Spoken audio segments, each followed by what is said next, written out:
வணக்கம். பைபிளை முழுவதுமாக வாசிக்கும் நம் லட்சிய பயணத்திற்கு உங்களை அன்புடன் வரவேற்கிறேன். இன்று நாம் விடுதலை பயணத்தில் 4வது அதிகாரத்தை வாசிக்க இருக்கிறோம்.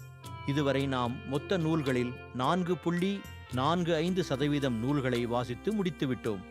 இன்னும் சில நூல்களை முடித்தால் நம் பயணம் வெற்றிகரமாகும். இன்றைய வாசிப்பின் மூலம் அந்த இலக்கை இன்னும் முன்னோக்கி நகர்த்துவோம். வாங்க தொடங்குவோம். மோசே பெற்ற வியத்தகு ஆற்றல்.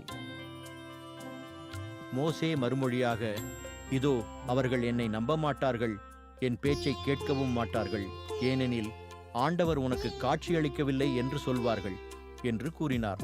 ஆண்டவர் அவரை நோக்கி, உன் கையில் இருப்பது என்ன என்று கேட்டார். ஒரு கோல் என்றார் அவர். அதை தரையில் விட்டெறி என ஆணை விடுத்தார் ஆண்டவர். அவரும் அதை தரையில் விட்டெறிந்தார். அது ஒரு பாம்பாக மாறியது. அதனருகிலிருந்து அவர் விலகி ஓடினார். ஆண்டவர் அவரை நோக்கி, நீ உன் கையை நீட்டி வாளை பிடித்து தூக்கு என்றார். அவரும் தம் கையை நீட்டி அதனை தூக்கினார். அது அவருடைய கையில் கோலாக மாறிவிட்டது. இது தங்கள் மூதாதையரின் கடவுளாகிய ஆண்டவர், ஆபிரகாமின் கடவுள், ஈசாக்கின் கடவுள், யாக்கோபின் கடவுள் உனக்கு காட்சியளித்தார் என அவர்கள் நம்பி ஏற்றுக்கொள்வதற்காகவே. மேலும் ஆண்டவர் அவரை நோக்கி, உன் கையை உன் மடிக்குள்ளிடு என்றார். அவ்வாறே அவர் தம் கையை தம் மடிக்குள்ளிட்டார். அதை வெளியே எடுத்தபோது அந்தோ அவரது கை தொழுநோய் கண்டு உறைபனி நிறமாயிருந்தது. பின்னர் ஆண்டவர், உன் கையை உன் மடிக்குள் மறுபடியும் இடு என்றார். அவ்வாறே அவரும் தம் கையை மறுபடியும் மடிக்குள்ளிட்டார். மடியிலிருந்து அதை அவர் எடுத்தபோது இதோ தம் உடம்பின் நிறமாகவே அது மாறிவிட்டிருந்தது. அப்போது ஆண்டவர், அவர்கள் உன்னை நம்பாமலும் முன்னைய அருஞ்செயலின் பொருளை உணராமலும் போனால் பின்னைய இவ்வருஞ்செயலின் பொருளை உணர்ந்தாவது நம்பக்கூடும். அவர்கள் இவ்விரு அருஞ்செயல்களையும் கூட நம்பாமல் உன் பேச்சையும் கேட்காமல் போனால் நைல் நதி நீரை முகந்து கட்டாந்தரையில் ஊற்றுவாய். நைல் நதியில் முகந்த தண்ணீர் கட்டாந்தரையில் இரத்தமாக மாறிவிடும் என்றார். மோசே ஆண்டவரிடம், ஐயோ ஆண்டவரே, நீர் உமது அடியானிடம் பேசுவதற்கும் முன்போ பேசிய பின்போ நாவன்மையற்றவன் நான், ஏனெனில் எனக்கு வாய்த்திக்கும் நாவும் குழரும் என்றார். ஆண்டவர் அவரிடம், மனிதனுக்கு வாய் அமைத்தவர் யார்? அவனை ஊமையாக அல்லது செவிடாக அல்லது பார்வையுள்ளவனாக அல்லது குருடனாக வைப்பவர் யார்? ஆண்டவராகிய நான் தானே. ஆகவே இப்போதே போ, நானே உன் நாவில் இருப்பேன், நீ பேச வேண்டியதை உனக்கு கற்பிப்பேன் என்றார். அதற்கு அவர், வேண்டாம் ஆண்டவரே, தகுதியுடைய வேறொருவனை நீர் இப்போதே அனுப்பி வைப்பீராக என்று இறைத்தார். இதை கேட்டு ஆண்டவர் மோசேயின் மேல் சினம் கொண்டு பின்வருமாறு கூறினார். லேவியனான ஆரோன் உனக்கு சகோதரன் அல்லவா? அவன் நாவன்மை உடையவன் என்று எனக்கு தெரியும். இதோ அவன் உன்னை சந்திப்பதற்காக வந்து கொண்டிருக்கிறான். அவன் உன்னை காணும்போது மனமகிழ்வான். நீ அவனிடம் பேசி இவ்வார்த்தைகளை அவன் வாயில் வைப்பாய். நான் உன் வாயிலும் அவன் வாயிலும் இருந்து கொண்டு நீங்கள் செய்ய வேண்டியவற்றை உங்களுக்கு அறிவுறுத்துவேன். உனக்கு பதிலாக மக்களிடம் அவன் பேசுவதால் அவன் உனக்கு வாயாக இருப்பான். நீயோ அவனுக்கு கடவுள் போல் இருப்பாய். இந்த கோலை கையில் எடுத்துச் செல்வாய். இதை கொண்டு நீ அருஞ்செயல்கள் ஆற்றுவாய்.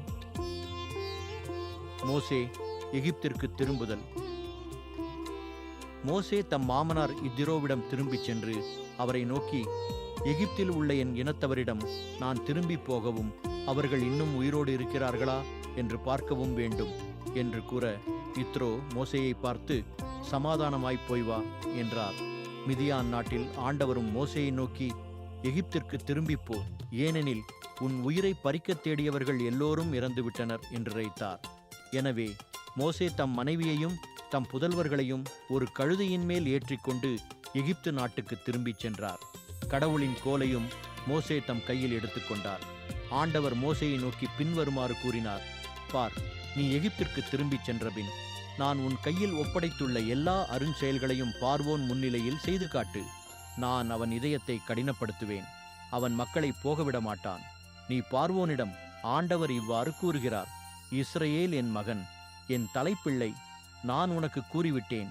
என்னை வழிபடுமாறு என் மகனை போகவிடு.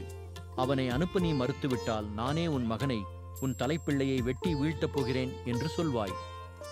ஆண்டவர் மோசேயை வழியில் ஒரு சத்திரத்தில் எதிர்கொண்டு அவரை கொல்ல பார்த்தார்.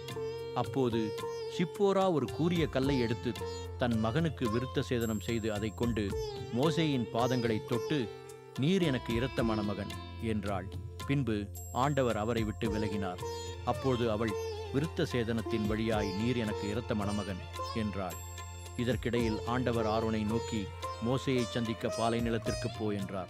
அவரும் சென்று கடவுளின் மலையில் அவரை சந்தித்து முத்தமிட்டார். தம்மை அனுப்பிய பொழுது ஆண்டவர் கூறிய எல்லா வார்த்தைகளைப் பற்றியும் ஒப்படைத்த எல்லா அருஞ்செயல்களைப் பற்றியும் மோசே ஆரோனுக்கு அறிவுறுத்தினார். மோசேயும் ஆரோனும் இஸ்ரேல் மக்களின் பெரியோர்கள் அனைவரையும் ஒன்று கூட்டினார்கள். ஆண்டவர் மோசேயிடம் கூறியிருந்த எல்லா வார்த்தைகளையும் ஆரோன் எடுத்துக் கூறினார். அருஞ்செயல்களையும் மக்கள் பார்க்கும் வண்ணம் செய்தார்.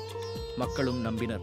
ஆண்டவர் இஸ்ரேல் மக்களை சந்தித்து விட்டார் என்றும் அவர்களது துயரத்தை கண்ணோக்கி விட்டார் என்றும் மக்கள் கேள்விப்பட்ட போது குப்புற விழுந்து தொழுதனர். நாம் 1189 அதிகாரங்களில் 54 அதிகாரங்களை நிறைவு செய்துவிட்டோம். இன்னும் சில அதிகாரங்களை வாசித்தால் முழு பைபிளையும் முடித்து விடுவோம். நாளை அடுத்த அதிகாரத்தை பார்க்க சந்திப்போம். நாள்தோறும் இந்த பயணத்தில் நீங்களும் பங்கேற்றால் பைபிளை முழுமையாக வாசித்து முடிப்போம். இது நம் வாழ்க்கையிலும் ஆன்மாவிலும் பெரிய மாற்றத்தை ஏற்படுத்தும். இந்த பயணம் உங்களுக்கு நம்பிக்கையையும் சமாதானத்தையும் கொடுத்தால் இந்த வீடியோவை லைக் செய்யவும் சப்ஸ்கிரைப் செய்யவும் மறக்க வேண்டாம். பகிர்ந்து மற்றவர்களையும் இந்த பயணத்தில் சேருங்கள். நாளை மறக்காமல் வாருங்கள்.